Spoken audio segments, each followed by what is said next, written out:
할렐루야. 2024년 3월 19일 화요일 아침입니다. 주일 저녁부터 월요일 그리고 오늘까지 좀 서늘해진 것 같은데 워낙 추운 미네소타라 여러분들 괜찮으시죠? 그래도 기온에 차가 생겼으니까 감기 조심하시고 환절기처럼 몸 조심할 수 있기를 바랍니다. 오늘 말씀은 사사기 8장입니다. 화요일날 7장, 8장을 보게 되는데요.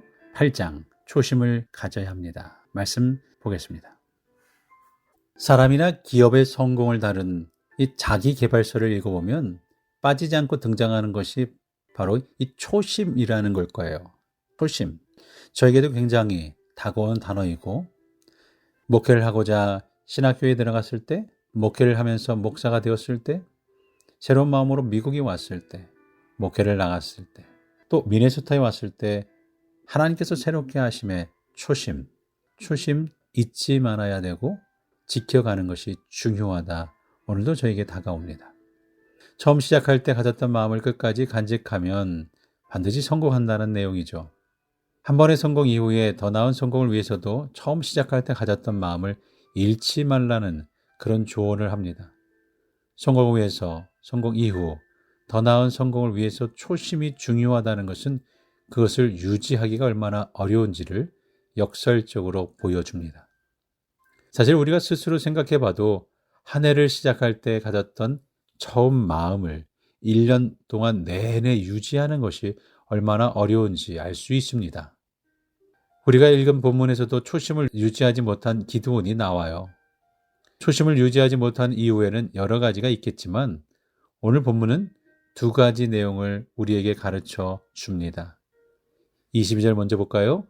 그때에 이스라엘 사람들이 기드온에게 이르되 당신이 우리를 미디안의 손에서 구원하셨으니 당신과 당신의 아들과 당신의 손자가 우리를 다스리소서 하는지라. 기드온은 미디안의 7년간의 압제에서 이스라엘 백성들을 구원해냈습니다.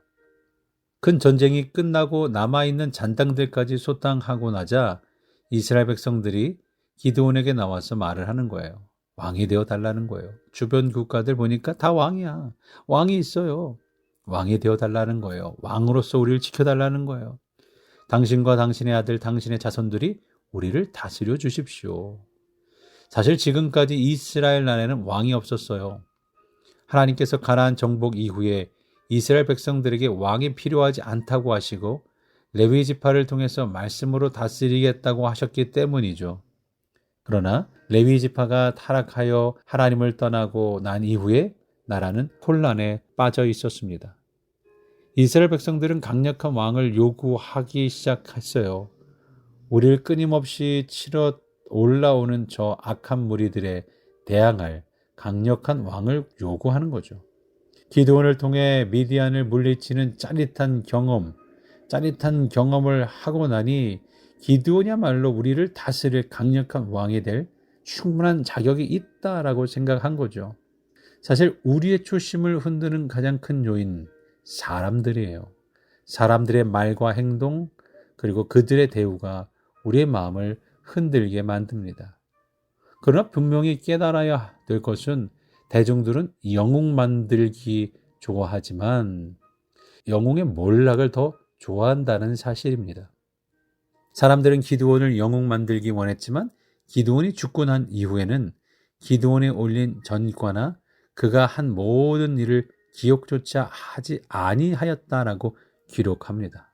35절 말씀, 또 여룻바알이라 하는 기드온이 이스라엘에 베푼 모든 은혜를 따라 그의 집을 후대하지도 아니하였더라.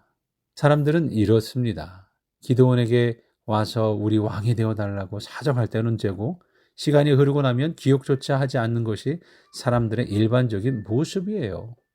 우리가 작은 성취를 이루었을 때 사람들이 찾아와서 칭찬하고 부추기는 말을 할 때 어떤 마음가짐을 가져야 하겠습니까? 우린 그때 하나님께서 베푸신 은혜를 기억해야 합니다. 사실 기드온이 한 일이 무엇이 있습니까? 군사 3만 2천 명을 모았는데 하나님이 다 떠나보내고 300명만 남으라고 하셨죠. 하나님이 무기를 준비해 주셨습니다. 나팔과 비낭아리와 횃불입니다. 그것을 가지고 나가서 승리한 것이 기드온의 승리의 전부 아닙니까? 모든 것은 하나님이 하셨습니다. 하나님의 백성들이 찾아왔을 때 기드온은 하나님이 자신에게 하신 일을 내어놓고 모든 것은 하나님이 했으니 나는 아무것도 아닙니다. 나는 아무것도 한 일이 없다고 말해야만 했습니다. 사람들 또한 기드온을 이렇게 부추겨서는 곤란하죠. 물론 격려가 필요하고 또 으쌰으쌰 하는 게 중요하죠. 하지만 우리가 또 그것을 넘어 생각해 볼 때에 하나님께서 믿음 있는 사람, 참으로 하나님을 보는 백성이라 한다면 기드온에게 오히려 하나님이 당신을 통해 말씀하시니 살아있는 동안 우리를 하나님의 진리의 말씀으로 가르쳐 주십시오라고 해야 옳은 거죠. 양자가 그것에 실패했습니다. 기드온은 찾아오는 백성들에게 구체적인 하나님의 말씀을 가르치지 않았어요. 그들의 요구를 물리치기는 했지만 이미 그 마음에 탐심이 들어와 버린 거죠. 23절, 24절 말씀 봅니다.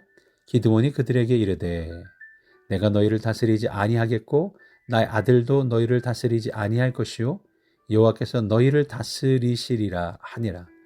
기드온이 또 그들에게 이르되 내가 너희에게 요청할 일이 있으니 너희는 각기 탈취한 귀고리를 내게 줄지니라 하였으니 이는 그들이 이스마엘 사람들이므로 금 귀고리가 있었음이라. 나도 너희를 다스리지 아니하고 내 아들도 내 자손도 다스리지 아니하고 여호와만 너희를 다스리게 할 것이다. 다스릴 것이다 라고 했지만 기드온은 구체적으로 하나님이 자신에게 하신 일을 간증하지 않았다는 얘기겠죠. 이런 말을 하면서 마음에 어떻게 보면 탐심이 들어와 버렸다라는 거예요. 초심을 지키지 못한 두 번째 이유는 욕심 때문입니다. 금 귀고리를 왜 달라고 했을까요? 백성들이 모아 내어온 금 귀고리의 무게가 1700세겔입니다. 환산을 하면 20kg이래요. 그 금으로 기드온은 에봇을 만들었어요. 제사장이 입는 에봇을 만들어서 자기 성읍 오브라에 두었습니다.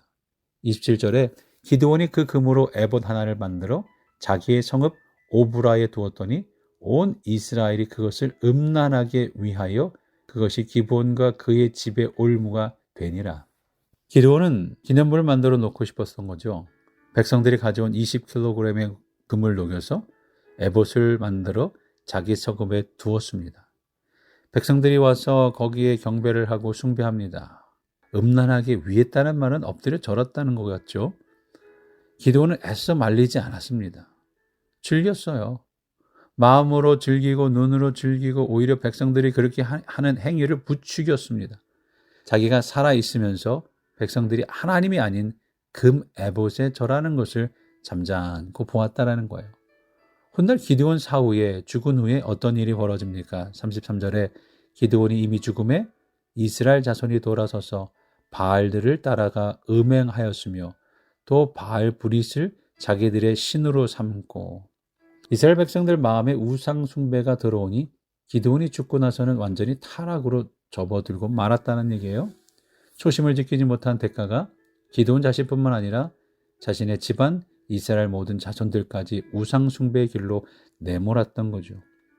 처음 하나님께서 주셨던 그 마음은 얼마나 순수했습니까? 두렵고 떨린 마음으로 새벽에 가서 자기 아버지 집에 있던 바알의 제단을 회파했던 부숴버렸던 귀한 아들 기드온이 이렇게 타락하고 변질된 것은 하나님 앞에서 초심을 지키지 못한 결과이라고 말할 수 있는 거죠. 우리가 하나님 앞에서 무엇을 기억해야 되겠습니까? 처음 하나님을 만났을 때 감격적인 마음, 우리가 죄에 빠졌지만 돌이킬 때 주셨던 그 마음, 올해 한 해를 시작할 때 가졌던 그 처음 마음들을 다시 한번 기억하는 우리 주의 백성 미네소타 한인연합감리교 되기를 바랍니다. 주변에 어떤 사람들이 우리를 충동질하더라도 욕심이 마음에 일어난다 하더라도 다 떨쳐버리고 하나님 앞에서 처음 마음 가지고 그 마음 붙잡고 하나님 앞에 겸손히 그래서 말씀 가지고 승리하는 주의 백성들 되시기를 주의 이름으로 간절히 축원합니다. 오늘 사람들의 말에 현혹되지 않고 처음 마음을 잘 간직하는 이 하루의 출발이 될 수 있기를 바랍니다. 또한 탐심의 노예가 되지 않고 이런 말씀을 붙잡고 말씀 붙잡고 나아갈 때 말씀의 종으로 오늘도 주님을 섬기며 살아가겠다고 고백하는 이 하루가 될 수 있기를 바랍니다. 그 초심으로 우리 서로를 위해서 기도해 주기 바랍니다. 건강의 회복을 위해서 기도해 주시고 신장 이식 이후, 눈 수술 후 감기 회복을 위해서 발 아프신 분을 위해서 암 진단 후 계신 분들 위해서 노성윤 집사님 가정을 위해 손유라 성도님 가정을 위해서 함께 기도해 주시고요. 우리 전명선 집사님도 돌아오셨네요. 응원해 주시고 건강한 모습으로 또 오늘의 일터에서 일 잘 감당할 수 있도록 기도해 주시기 바랍니다. 우리의 직장 일터 영주권을 위해서 자녀들을 위해서 나오지 않는 분들 몇 분 보이시는 것 같아요. 여러분들도 건면해 주시고 연락해 주시고 또 청년들을 위해서 각 부서를 위해서 이제 곧 오실 교육 목사님을 위해서 함께 기도해 주시기 바랍니다. 김재우 청년을 위해서 신성원 집사님, 박희원 집사님 가정, 세례받는 황지수 청년을 위해서도 우리가 기도해 주시기 바랍니다. 오늘 하루도 주님 사랑하면서 주의 말씀 붙잡으며 다시 우리의 초심을 붙잡고 사랑하는 우리 모두 되기를 바랍니다. 함께 기도합니다.